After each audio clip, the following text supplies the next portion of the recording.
Good evening, everyone. Now, in the next question of the inverse and direct variation, the question is a camp had enough food to last 50 days for 2200 soldiers. After 17 days, some more soldiers joined the camp, and the remaining food lasted for the 20 days.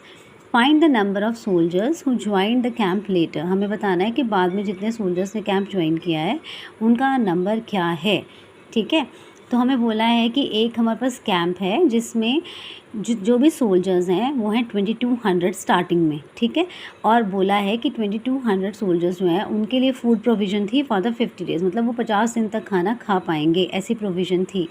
But later क्या हुआ, 17 days के बाद क्या हुआ, after 17 days क्या हुआ कि जो सोल्जर्स थे ना, स्टार्टिंग में 2200 ही थे, हमने वही लिए हैं.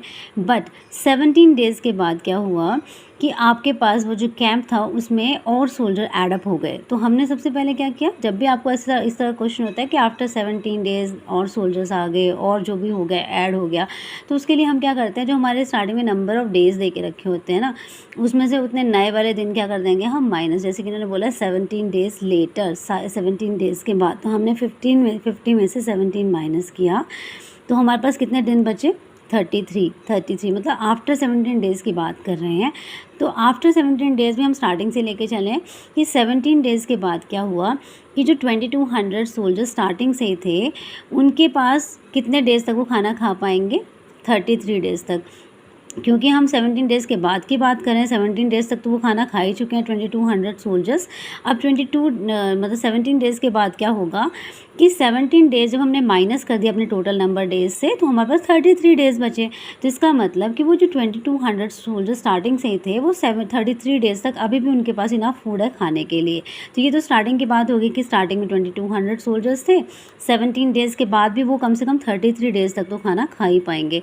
बट आगे क्या हुआ, अब हमें बोला है कि 17 डेज़ के बाद और सोल्जर्स एडअप हो गए उसमें.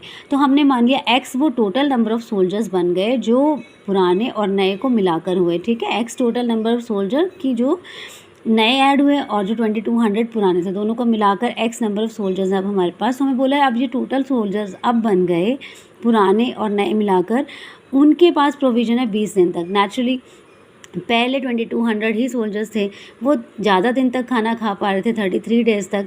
अब जब हमारे पास और सोल्जर ऐड हो गए हैं तो नेचुरली जब सोल्जर बढ़ जाएंगे, लोग बढ़ जाएंगे, तो जो खाने की प्रोविज़न है वो कम दिन तक चलेगी, तो खाना लास्ट करेगा अब फॉर द 20 डेज़. तो आप देख रहे हो कि जब सोल्जर कम है तो खाना ज़्यादा दिन तक चल रहा है, अब जब सोल्जर बढ़ गए हैं तो खाना कम दिन तक चल रहा है. तो ये क्वेश्चन है इन्वर्स वेरिएशन का, और यहाँ पे मैंने आपको क्लियर कर दिया कि एक्स क्या है, टोटल नंबर ऑफ़ सोल्जर्स हैं, मतलब 2200 प्लस जो नए आएंगे उनको मिला के हमने एक्स कंसिडर किया यहाँ पे. ठीक है, तो मैंने आपको यहाँ पे भी बताया कि number of soldiers lesser the number of soldier food last for the more days and greater the number of soldiers food last for the lesser days. तो ये क्वेश्चन है इन्वर्स वेरिएशन का. तो इन्वर्स में क्या करते हैं, हम डायरेक्ट मल्टीप्लाई करते हैं. ये देखो डायरेक्ट मतलब ये x1 है, आपको पहले बोलता ना दो क्वांटिटीज़ है हमारे पास, एक है सोल्जर और एक है नंबर ऑफ़ डेज़. दो क्वांटिटीज़ है, एक को x मानते हैं, एक को y. फिर आगे इसकी जो पार्टीशन होती है उसको बोलते हैं x1 y1 x2 y2. ठीक है, अब जो इन्वर्स वेरिएशन का क्वेश्चन होता है उसमें x1 और y1 डायरेक्ट मल्टीप्लाई होते हैं इस तरह से, और x2 y2 डायरेक्ट मल्टीप्लाई होते हैं इस तरह से.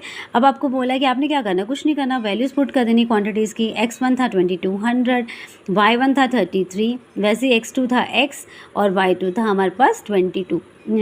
ठीक है, अब हमने क्या किया कि इन दोनों को मल्टीप्लाई किया. देखो यहाँ पे x 20 से मल्टीप्लाई हो रहा है तो नंबर को हम राइट में ले जाएंगे, यहाँ पे मल्टीप्लाई था वहाँ जाके डिवाइड कर देगा. फिर आप इसको कैंसिलेशन कर दोगे, 1 0 से 1 0 कैंसिल, और वैसे ही 2 का टेबल है तो 110 2 ज़ा 220.